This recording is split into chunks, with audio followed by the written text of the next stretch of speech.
तो चलिए बिना किसी देरी के आज के इस विश्लेषण में सीधे गोता लगाते हैं। आज हम एक बहुत ही दिलचस्प विषय पर बात करने वाले हैं। जरा सोचिए, अतीत का ऐसा व्यक्तित्व जिसे लेकर लोगों की राय हमेशा से दो ध्रुवों में बटी रही है, वो अचानक से आज की आधुनिक डिजिटल दुनिया और इंटरनेट की चर्चाओं पर पूरी तरह से कैसे हावी हो सकता है। आज हम डेटा और स्रोत सामग्री के जरिए बिल्कुल यही समझने की कोशिश करेंगे कि दशकों पुराने ये दार्शनिक विचार आज के इस तेज तर्रार इंटरनेट युग में इतने प्रासंगिक कैसे बने हुए हैं। अब इस पूरी परिघटना का पैमाना कितना बड़ा है, इसका अंदाजा लगाने के लिए जरा इस नंबर पर गौर कीजिए। 1,12,00,000 से भी ज्यादा। और पता ये क्या है? ये उन व्यूज की संख्या है जो ध्रुव राठी के इस विषय पर किए गए डीप डाइव विश्लेषण ने महज कुछ ही महीनों के अंदर बटोरे हैं। मतलब इतनी बड़ी संख्या साफ साफ ये बता रही है कि ये मुद्दा सिर्फ इतिहास के पन्नों में दफन नहीं है, बल्कि आज के डिजिटल युग का एक बहुत ही ज्वलंत और ट्रेंडिंग टॉपिक बन चुका है। और सबसे दिलचस्प बात क्या है पता है?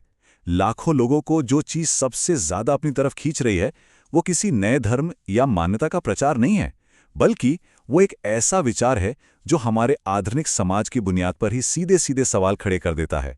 मुख्य बात, हर बनी बनाई व्यवस्था को, हर उस सिस्टम को चुनौती देना था जिसे हम सच मानकर बैठ गए हैं। और सच कहूं तो यही वो बेबाक और निडर रवैया है जिसकी ओर लोग आज एक चुंबक की तरह खींचे चले आ रहे हैं।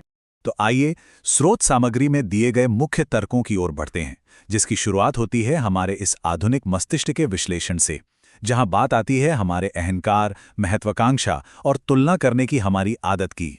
ये जो स्रोत सामग्री है ना, ये इंसानी दिमाग के कामकाज को 4 हिस्सों में बिल्कुल उधेड़ कर रख देती है।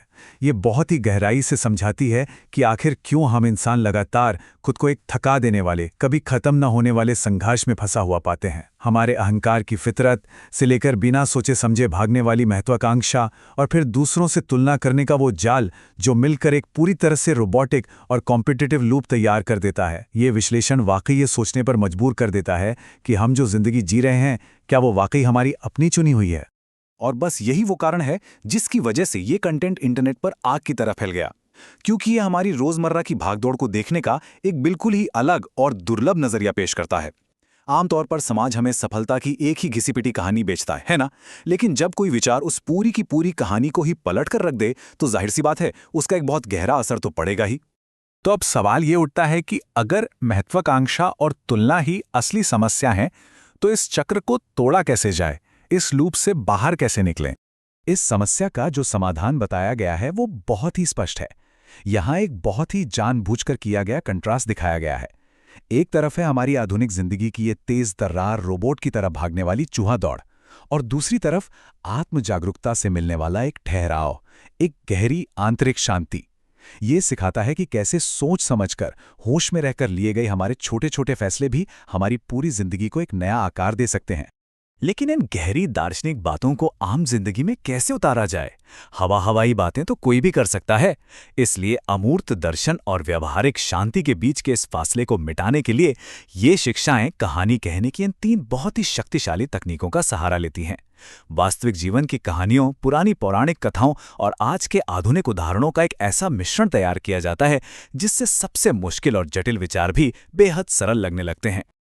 लेकिन ठहरिए, इस दर्शन की गहराई में पूरी तरह डूबने से पहले एक कदम पीछे हटना बहुत जरूरी है। इतनी गहरे जीवन दर्शन और इतनी सटीक बातों के बावजूद एक बहुत बड़ा सवाल आज भी कायम है।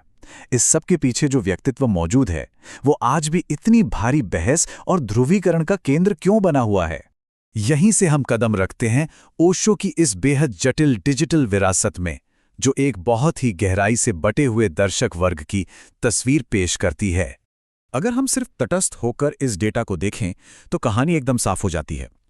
एक तरफ लाखों लोग अपनी मानसिक शांति के लिए उनके मूल भाषणों को इंटरनेट पर खोज रहे हैं, जिन पर 76 लाख से ज्यादा व्यूज हैं, और वहीं दूसरी ओर लाखों लोग ऐसे भी हैं जो उनके जीवन और मां आनंदशीला जैसी हस्तियों से जुड़े ऐतिहासिक खुलासों और डॉक्यूमेंट्रीज को लेकर भी उतने ही उत्सुक हैं।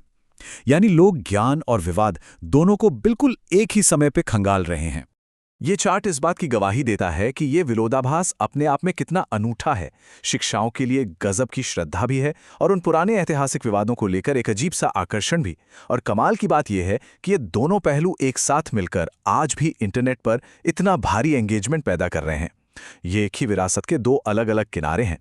तो इस पूरे विश्लेषण के बाद हम आपको ऐसे एक आखिरी विचार के साथ छोड़े जाते हैं। जरा सोचिएगा कि आज का ये डिजिटल मीडिया इस तरह की जटिल विरासतों को कैसे प्रोसेस करता है।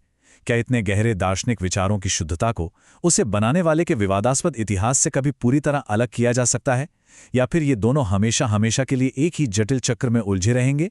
ये एक ऐसा सवाल है जो इस पूरी परिघटना का असली सार है। सोचिएगा जरूर।